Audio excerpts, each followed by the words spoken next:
Tebadzi izwi remweya mutsvene rinopa vanhu nguva yekunamata.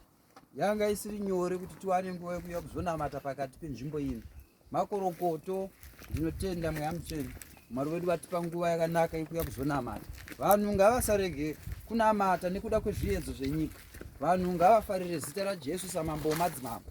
Chero munguva yevana veIsraeri kwakanga kuriko kuoma kubva munyika yeIjipita kuti vaone Kenani umambo.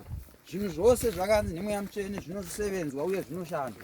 Saka isusu tiri kuti Yesu tichigozwana magarikwa hunge tapindawo mumatambudziko. Saka vanhu ngavasazopfekwe nenjere yekugumirwa kana vachinge vawirwa nematambudziko voramba kupfugama vachinamata, voramba kukudza zita ravamambo, vovimba nevamwe vana vaMwari vachinamata mufananidzo zvakambeta imba yapatera nezuro mumhiri regungwa. Vakamboramba Mwari vachiti iye Mwari uyu haatinzwi. Saka ndiri kuti Mwari unotonzwa matambudziko edu. Patinowirwa nedambudziko, izwi redu rakativimbisa richiti panoperera zivo redu ndipo panotangira zivo rekudenga. Saka kune njere yechitanhatu yakanzi vanhu vanofanirwa kutanga vainamatira njere iyoyo.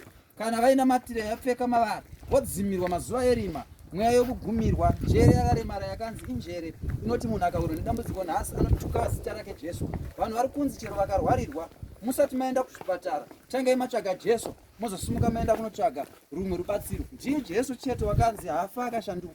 Wainzi ndiye Mwari wedu wemakomo, Mwari asingafa akashanduka. Saka izwi redu rakabva ratiimbira richiti Mwari wedu wemakomo ndiye asingashanduke, Mwari wedu wemakomo asingashanduke, Mwari wedu wemakomo asingashanduke, Mwari wedu wemakomo asingashanduke, Mwari wedu wemakomo asingashanduke, Mwari wedu wemakomo asingashanduke.